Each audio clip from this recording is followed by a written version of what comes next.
Kelakuan Dennis Dontol semakin hari semakin menjadi-jadi. Kali ini Dontol berulah lagi ke espresso Signora dan balerina yang sedang asik nongkrong di kafe.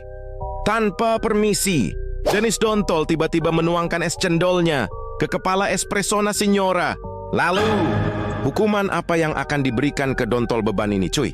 Pilihan ada di tangan kalian. Pertama, Dontol suruh mukbang satu baskom cendol. Kalau kalian setuju, tekan like dan subscribe. Kedua, Dontol makan kelapa beserta kulit-kulitnya. Kalau kamu setuju, komen emot ketawa sekarang.